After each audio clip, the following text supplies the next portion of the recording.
And direct method मैंने आपको पढ़ाया था सिर्फ इसलिए ताकि आप थ्योरी के आंसर्स में गलती ना करें, वेयर एज डायरेक्ट मेथड आपके सिलेबस में नहीं है। टाटा और एसबीआई वाला एग्जाम्पल भी सबको क्लियर था। कोई एक्टिविटी किसी के लिए ऑपरेटिंग होती है, किसी के लिए इन्वेस्टिंग हो सकती है।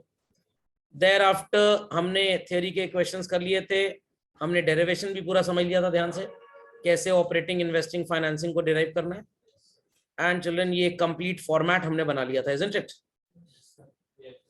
ड्रॉ किया था कि नहीं? हाँ, ये कंप्लीट फॉर्मेट बनाने के लिए दिया था। But it operating activities I hope so शायद यहीं पे करवा दिया था। फिर मैंने कहा था 30 नहीं, नीचे से करवाया था। हाँ, एंड आई सेड की 34 लाइंस खाली छोड़ के आप बना लीजिएगा। सबने बना लिया होगा? चलिए, so today let's have a formal study कि आपको कौन कौन सी चीज कहां से मिलेगी। बड़े ध्यान से सुनने लायक बात है, बहुत ध्यान से सुनिएगा। I will be putting something somewhere और आपको भी उसको लिखना ही लिखना है। So please open to this page in your workbook, children. Format of cash flow statement as per AS3 revised. सबको मिल गया? सबको मिल गया children? Yes, sir. चलिए, so first and foremost we have what with us? The answer is cash flow from operating activities. First and foremost you are supposed to write net profit before tax and extra ordinary items. कुछ authors बोलते हैं कि इसका calculation working notes में दिखा के सीधे so called यहाँ पे वैल्यू लिख दीजिए या यहाँ पे वैल्यू लिख दीजिए, कोई फर्क नहीं पड़ेगा। कुछ ऑथर्स बोलते हैं कि उसका कैलकुलेशन यहाँ पे दिखाया जाए, दोनों ही सही है, hardly makes any difference. So first and foremost the question arises कि आपको नेट प्रॉफिट जैसी चीज कहां से मिलेगी। सुनाई पड़े? चलो, देयर आफ्टर आपको टैक्स का प्रोविजन कहां से मिलेगा, डिविडेंड पेड कहां से मिलेगा, ट्रांसफर टू रिजर्व कहां से मिलेगा और रिफंड ऑफ टैक्स कहां से मिलेगा।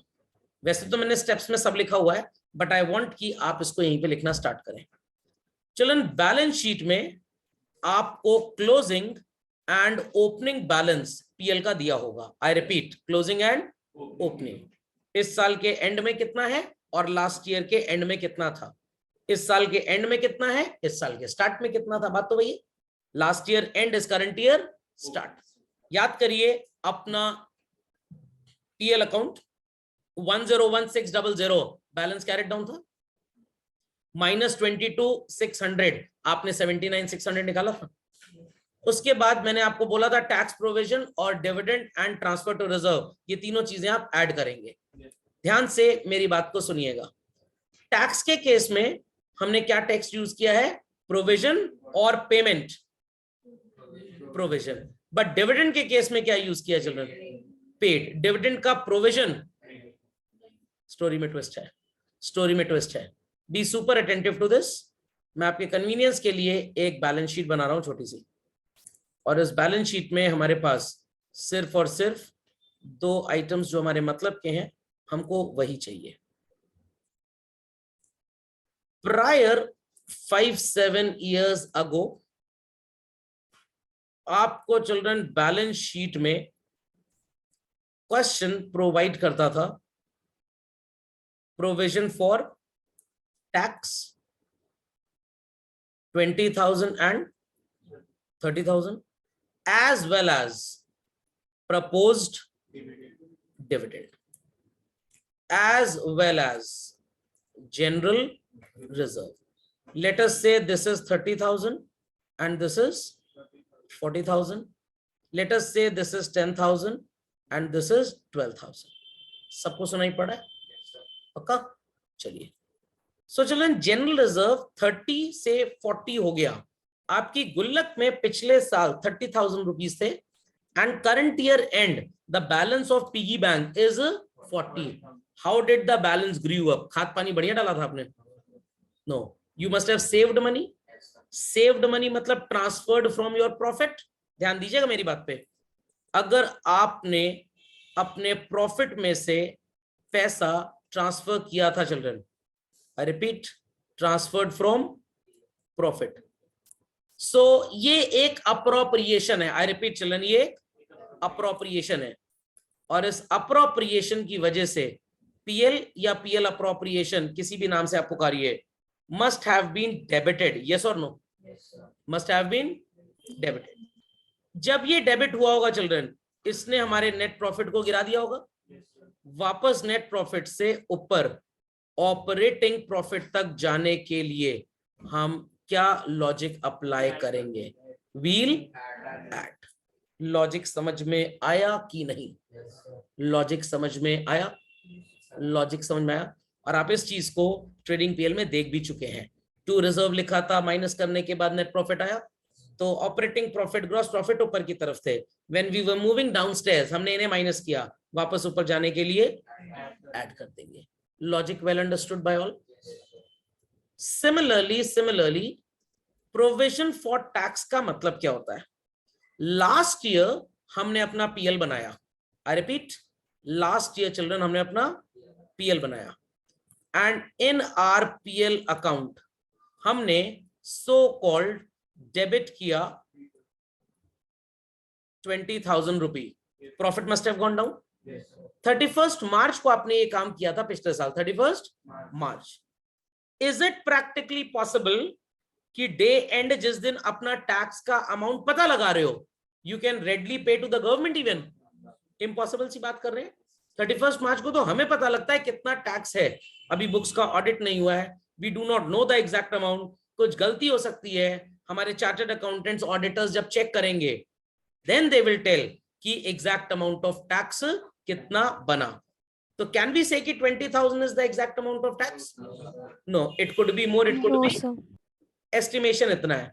तो पीएल में डेबिट हुआ है, यस और नो? गारंटी है कि पे पिछले साल नहीं हुआ। This would be paid when?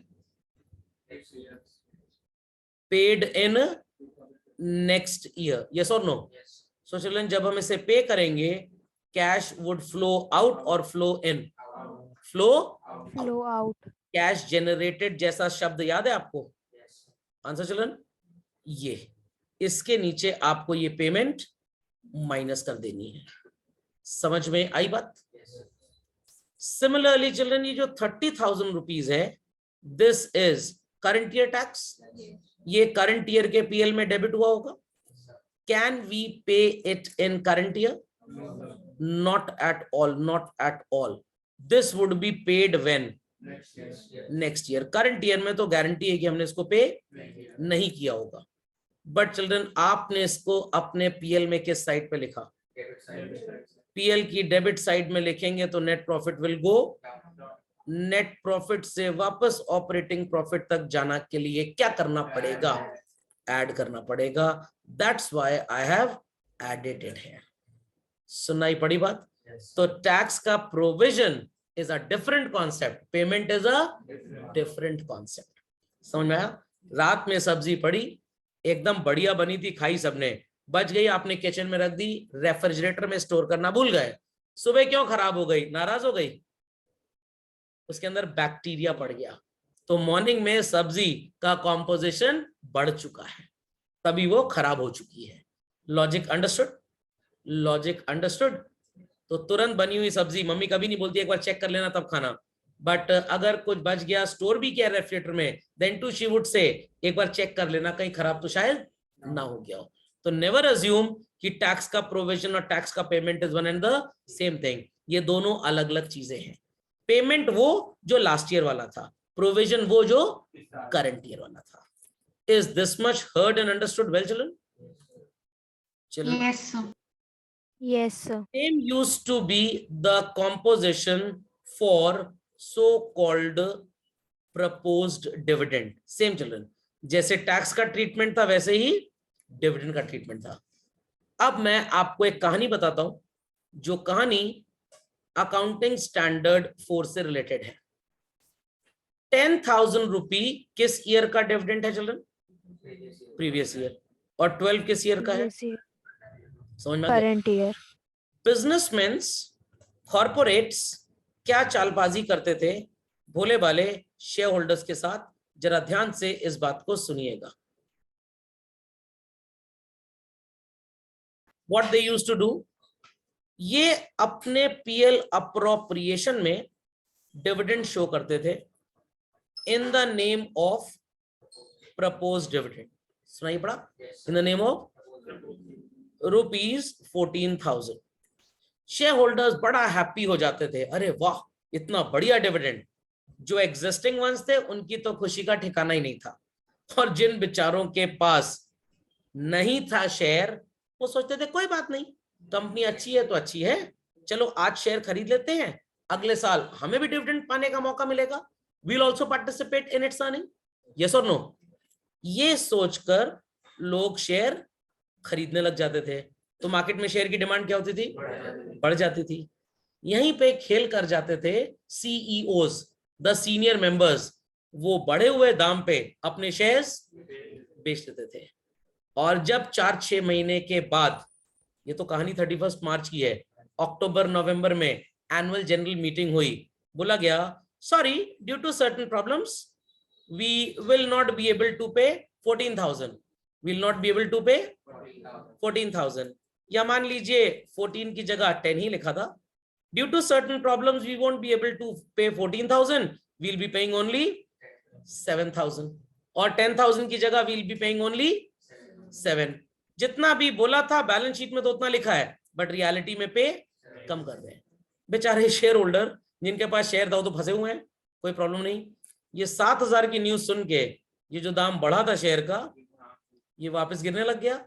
जिन्होंने बेचे थे शेयर वापस बाइंग करनी सस्ते प्राइस पे स्टार्ट कर देते हैं। What they earned, profit. ये घोल मोल 30-40 साल तक देश में चला। लोगों ने कंप्लेन की सेबी को, सेबी ने आईसीएआई का दरवाजा खटखटाया और बोला भाई ये गड़बड़ घोटाला चल रहा है।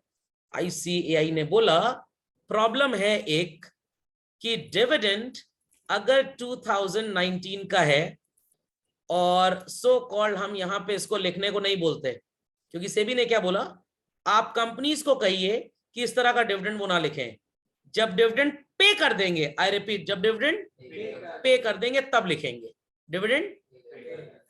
सैलरी पेड की जर्नल एंट्री होती थी, लेजर पोस्टिंग, ट्रायल बैलेंस, वो पीएल में आता था। रेंट पेड की journal entry, ledger posting, trial balance, वो पीएल में आता था। ऐसा डिविडेंड के साथ कर लो, पहले डिविडेंड की जर्नल एंट्री जब पे किया, फिर उसकी ledger posting, and then show it in PL appropriation. जब तक पे नहीं हो जाएगा तब तक यहां लिखना अलाउड नहीं है, क्योंकि कंपनीज इतनी थीप होती हैं, बोलती हैं 10 और देती हैं सिर्फ 7, तो फ्रॉड हो गया एक तरह से। आईसीएआई ने बोला हटाओ इसको यहां से, जब पे करोगे तब लिखना। कुछ कलाकार इसमें चले आए, कंपनीज के वकील, सर जी मैचिंग प्रिंसिपल गड़बड़ा जाएगा, क्योंकि हमारा डिविडेंड है ईयर 2000 31 मार्च को ऐसा लिखा, बट पे कब करेंगे, तो 19 का एक्सपेंस 20 में लिखेंगे तो अच्छा लगेगा क्या? 10,000 लिख के 7,000 देते हो, वो अच्छा लगेगा क्या? तो आईसीएआई सेड मैचिंग प्रिंसिपल गलत होता है तो हो जाए, लोगों का नुकसान नहीं होना चाहिए। तो जिस झूठ से किसी का फायदा हो वो झूठ सच से भी बड़ा होता है। समझ में आ गया बॉलीवुड स्टाइल?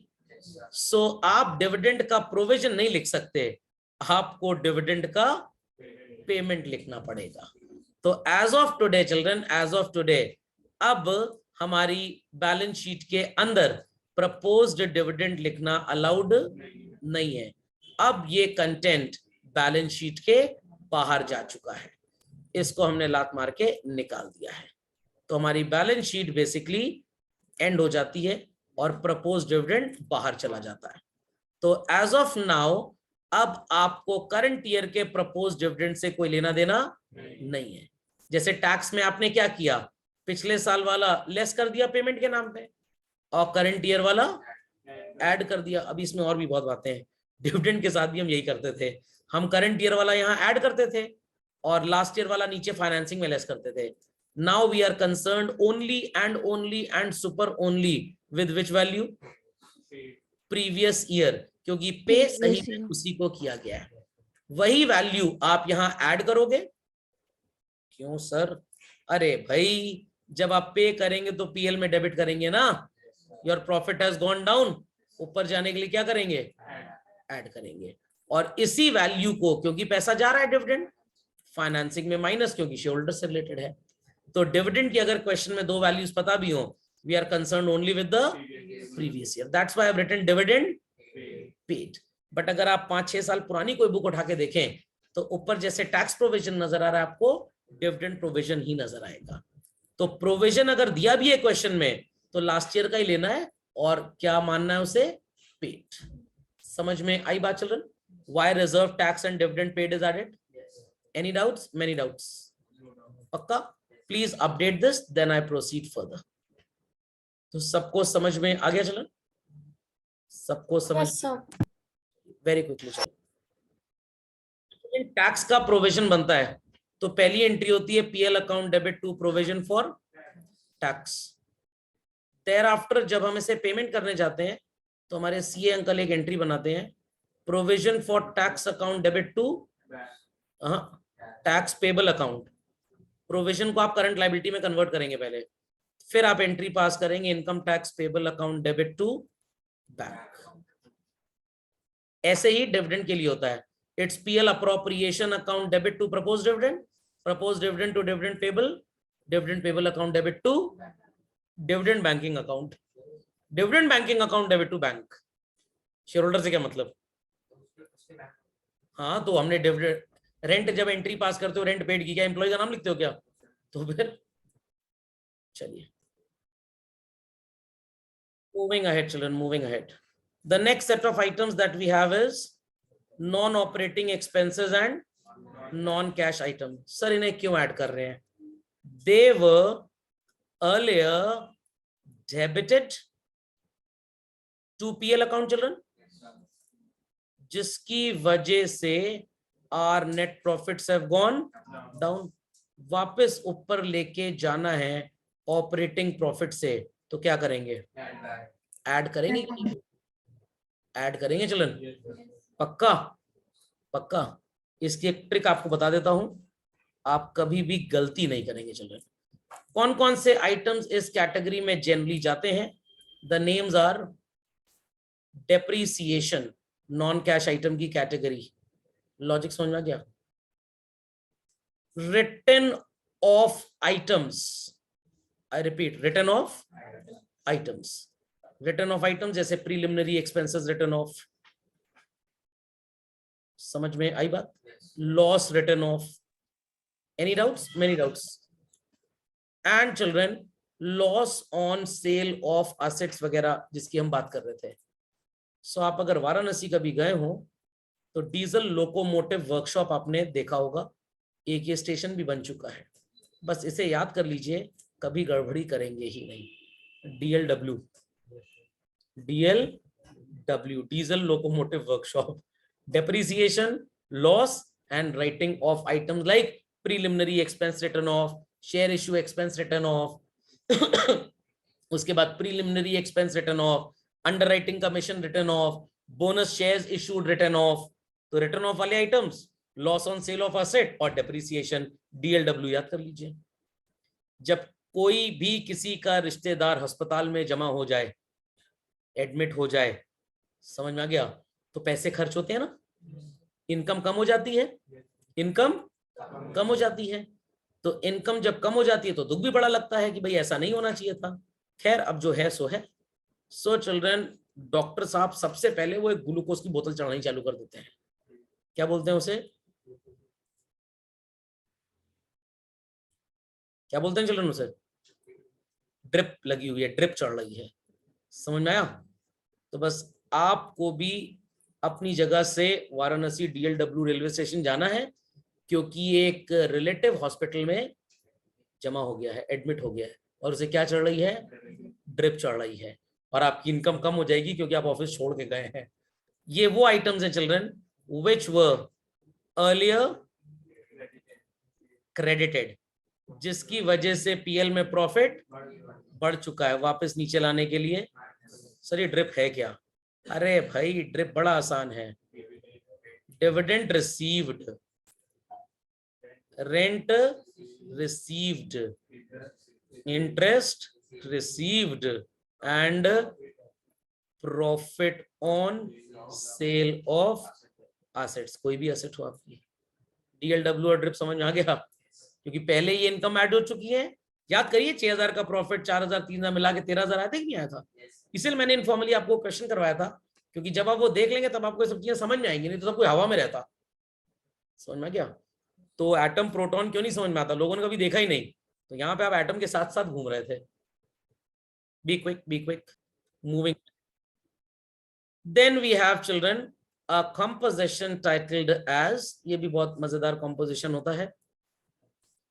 अभी जो आपका ऑपरेटिंग प्रॉफिट आया चिल्ड्रन, ये ऑपरेटिंग प्रॉफिट जो है बिफोर वर्किंग कैपिटल चेंजेस, इसका मतलब है कि ये ऑपरेटिंग प्रॉफिट अक्रूअल बेसिस पे बेस्ड है। किस पे बेस्ड है? इसमें कैश आइटम्स, क्रेडिट और नॉन कैश तीनों हैं, हमें चाहिए सिर्फ कैश, तो 2 को उड़ाना पड़ेगा। बोल रहे हैं नौकरानी को, सुना रहे हैं बहू को। बोल रहे हैं नौकरानी को, सुना रहे हैं बहू को। ध्यान दीजिएगा मेरी बात पे। क्रेडिट सेल जैसी चीज was credited in trading account, yes or no? Yes, sir. Which had the magnitude of increasing your GP. GP increases, operating profit would also increase. But ये तो क्रेडिट आइटम है, तो इसको हटाएंगे तो कम हो जाएगा, तो हटाने के लिए क्या करना पड़ेगा? माइनस। जब आप क्रेडिट सेल करते हैं, what happens children? Debtors increases. Debtors belong to the category of CA और CL, तो डेटर इंक्रीज करेगा क्रेडिट सेल की वजह से। क्रेडिट सेल आपके जीपी में ऐड हो चुका है, अगर लास्ट की 4 क्लास आपने की होगी तब आपको मेरी बात समझ में आएगी। जीपी आपका बढ़ चुका है इस फालतू आइटम की वजह से। Operating profit has also gone up. What you would be doing for correcting it? Cash element पहचानना है सिर्फ और सिर्फ, हटाना पड़ेगा। तो क्रेडिट सेल की वजह से जो डेटर बढ़ गए, याद है ना सबको ट्रेडिंग अकाउंट, क्रेडिट सेल की वजह से जो डेटर्स बढ़ गए हैं उनको हटाने के लिए क्या करेंगे हम? ओ सॉरी, गलत मार्किंग हो गई, नीचे लिखना था, माइनस कर देंगे। समझ में आ गया? समझ में आ गया? समझ में आ गया? तो सिंपल अगर करंट एसेट इंक्रीज करेगा तो माइनस कर दीजिए और डिक्रीज करेगा तो प्लस। करंट लायबिलिटी इंक्रीज करेगा तो प्लस कर देंगे और डिक्रीज करेगा तो, क्यों? एक लॉजिक मैंने समझा दिया और आगे समझते हैं। चलो मूविंग अहेड। क्रेडिटर्स इंक्रीज करते हैं जब हम क्रेडिट में बाइंग करते हैं, यस और नो? ध्यान दीजिएगा मेरी बात पे। Creditors belong to the category of current liability.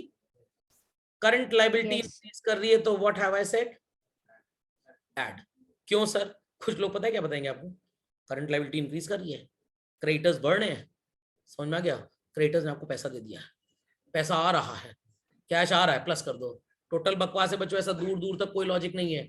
दूर दूर तक ऐसा कोई लॉजिक नहीं है। दूर दूर तक लॉजिक इज करंट लायबिलिटी बढ़ रही है, क्रेडिटर्स बढ़ गए, बिल्स पेबल बढ़ गए। क्यों बढ़ रहे हैं? उधार में सामान खरीदा, क्रेडिट में परचेज की तो ट्रेडिंग अकाउंट में परचेज की वैल्यू बढ़ गई। जीपी निकालते टाइम वो माइनस हो चुकी है, जीपी निकालते समय माइनस हो चुकी है, बट एक्चुअली वो कैश गया बट है रिड्यूस्ड। सही करने के लिए एड बैक, इस एड बैक कर रहे हैं। Got it? ओपनिंग स्टॉक हमारे एग्जांपल में कितना था? 10 और क्लोजिंग स्टॉक कितना था? 15। Opening was 10, closing was 15। Stock कितने से बढ़ा? 5000। क्या स्टॉक बिक गया? No. Some people explain it like this, stock बढ़ गया, कल को बिकेगा, पैसा आएगा, ऐड कर दो। अरे आएगा, फ्यूचर फ्लो स्टेटमेंट नहीं है, कैश फ्लो स्टेटमेंट है। अभी कितना कैश फ्लो हुआ पिछले 1 साल के अंदर? तो जब आपका क्लोजिंग स्टॉक 10 से 15 हो गया, आपका क्लोजिंग स्टॉक एसेट बढ़ गया। डेबिट में 10, क्रेडिट में 15, अल्टीमेटली 5 प्लस हुआ है। जीपी निकालते समय 5 ऐड हो चुका है, ऑपरेटिंग प्रॉफिट में भी ऐड हो चुका है। क्या बच्चों कैश आया था? फालतू में जोड़ के बैठे, शर्म नहीं आ रही आपको? क्या करेंगे? माइनस कर देंगे। क्लियर? क्रेडिटर, आई रिपीट चिल्ड्रन, क्रेडिटर स्टार्टिंग में 10,000 के थे और एंड में 19 के हो गए। सर हम बताएं, 1,000 रुपए के क्रेडिटर कम हो रहे हैं। क्रेडिटर को इसका मतलब पैसा दे दिया गया है, पैसा दे दिया गया तो कैश आउटफ्लो हो रहा है, कैश आउटफ्लो हो रहा है तो टोटल बकवास। क्रेडिटर अगर माइनस हो रहे हैं, ये रीजन तो मैं मान लेता हूं, चलिए एक और रीजन मान रहा हूं, दे कुड हैव ऑफर्ड अस, ये डिस्काउंट रिसीव्ड पीएल की किस साइड में गया होगा? इसने जब प्रॉफिट निकाला होगा तो ऑपरेटिंग प्रॉफिट बढ़ गया कि नहीं बढ़ गया? बट क्या ये कैश में आया है? ये फालतू प्रॉफिट को बढ़ा चुका है। सही करने के लिए क्या करना पड़ेगा? खोपड़े में minus.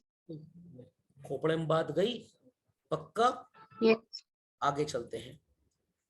Decrease in CA, debtors भाग गए सर। मैंने कहा पता नहीं सर, वो मिल्खा सिंह के साथ गए हुए कहीं, भाग मिल्खा भाग की शूटिंग के लिए। मैंने कहा चलो कोई बात नहीं, स्टार्टिंग में 25,000 के थे, एंड में 22 के हो गए। हो सकता है इन्होंने कैश दे दिया हो, मैं मानता हूं। डेटर्स डिक्रीज होते हैं जब ये कैश देंगे, कम हो गए debtors, money is coming in, receipt है प्लस, पक्की बात समझ में आता है। It could B 3,000 rupees bad debt children. ये बैड डेट्स पीएल में कहां जाएगा? रिड्यूस होके सेलिंग एंड डिस्ट्रीब्यूशन की कैटेगरी है। आंसर क्या आ जाएगा? Operating profit. ऑपरेटिंग प्रॉफिट गिर चुका है, बट कैश तो गया ही नहीं आपके पास से। वापस ऊपर जाने के लिए क्या करना पड़ेगा? दैट्स वाई हम यहाँ पे से ऐड करते हैं। तो जनरल के अलावा कुछ स्पेसिफिक रीजंस हैं आइटम्स के प्लस माइनस के, तो you should remember everything. Logic समझ में आया कि नहीं? पक्का? पक्का? So now whatsoever profit you are getting, children, is known as same operating profit, but it is based on cash basis, whereas this profit was based on, children, accrual basis. तो आपका accrual basis का profit convert किस में हो गया? Here you know what you have earned from business. Here you know what you have received. यहां पे पता चला कि आपने कितना पैसा कमाया है, isn't it? Isn't it, children? और यहां पे पता चला कि कितना पैसा आया है। मेरे को हिंदी आती है, डोंट अज्यूम कि हिंदी लिखनी नहीं आती। समझ में आया कि नहीं? सो कमाया has to be converted into आया। What needs to be reduced? Kick out कर दीजिए, और हमने इन 4 चीजों को किक आउट कर लिया। खोपड़े में बात गई या नहीं? And thereafter children will be subtracting what? Payment, क्योंकि पैसा जा रहा है। समझ में आ गई बात? Please update this very quickly children. एक चीज मैं आपको और बता देता हूं जिससे हमारा ऑपरेटिंग एक्टिविटीज खत्म हो जाएगा। चिल्ड्रन, ऊपर रिफंड ऑफ इनकम टैक्स को हमने क्या किया हुआ है? क्यों सर माइनस किया आपने? रीजन बीइंग चिल्ड्रन, जब आपका प्रॉफिट एंड लॉस अकाउंट बना होगा, आपने टैक्स रिफंड को किस साइड पे लिखा होगा? क्रेडिट पे। और यहाँ पे आपका आया नेट प्रॉफिट, और यहाँ पे आपने लिखा था ऑपरेटिंग प्रॉफिट कैरेड डाउन, ठीक है। और उसके बाद आपने यहाँ पे लिख दिया होगा ऑपरेटिंग प्रॉफिट ब्रॉट डाउन। दोनों में ऐड हुआ, फिर ये आ गया। लॉजिक समझ में आया कि नहीं आया? तो ये ऑलरेडी ऐड हो चुका है। अब वापस ऊपर जाने के लिए क्या करना पड़ेगा? दैट्स वाई यहाँ पे हमने इसको माइनस कर दिया। एंड इफ आई से at the top I am writing 40,000 रुपी हम टैक्स देंगे गवर्नमेंट को, और 3,000 रुपी गवर्नमेंट ने हमको रिफंड दे दिया। पिछले साल ज्यादा टैक्स जमा हुआ था, नेट हमारी पॉकेट से गया कितना चिल्ड्रन? तो हम 37 ही यहाँ पे पेमेंट ऑफ इनकम टैक्स लिखेंगे। समझ में आ गया? समझ में आ गया? तो रिफंड को ऊपर माइनस करना है और नीचे नेट में प्लस करना है। वैसे तो माइनस ही है, 40 - 3 या -40 + 3, तो -37 ही आ जाएगा ना। तो algebra, heard this well children? पक्का? बट आपको ये रिफंड जैसी चीज शायद ही 100 क्वेश्चन में किसी एक क्वेश्चन में मिले, शायद ही। ओके, तो मैं तो इस लेवल पे आपको कैश फ्लो पढ़ा रहा हूँ कि आप सीए फाइनल और आईपीसीसी के पेपर में भी, सॉरी आईपीसीसी और सीए फाइनल में भी अगर इसको पढ़े तो आप टीचर को बोलेंगे सर मेरे को आता है, परेशान मत होइए, आप अगले चैप्टर पे चलिए सीधे। तो आईपीसीसी की किताब से कैश फ्लो का क्वेश्चन भी आप सॉल्व कर लेंगे जब हम इस चैप्टर को कंप्लीट कर लेंगे क्वेश्चंस के साथ, and it's a challenge. Done children? चलिए next we have children how to analyse investing activities and financing activities. बहुत आसान है, बहुत आसान। 2 बातें बस समझ लीजिए, सारी समस्या खत्म हो जाएगी। नॉन करंट असेट की परचेज और सेल से कितने पैसे आए? 11th क्लास में आपने असेट का लेजर अकाउंट बनाया था, यस और नो? बस वही लेजर अकाउंट बना के आपको डेटा मिल जाएगा, how much money you have received और paid. And these non operating incomes या तो आपको पीएल अकाउंट से मिलेगा या आपको क्वेश्चन में चिल्ड्रन एडिशनल इंफॉर्मेशन दी होगी वहां से मिलेगा। Same would be the case here also children. आपको लेजर बना के पकड़ना पड़ेगा इनको, एंड स्टेटमेंट ऑफ पीएल से या एडिशनल इंफॉर्मेशन से आपको नॉन ऑपरेटिंग एक्सपेंसेस भी मिल जाएंगे। तो कोई बहुत बड़ी रॉकेट साइंस नहीं है, इट इज जस्ट कि कौन सी चीज कहां से आपको पकड़ के लानी है। समझ में आई बात? पक्का? चलिए, सो continuing with the steps children,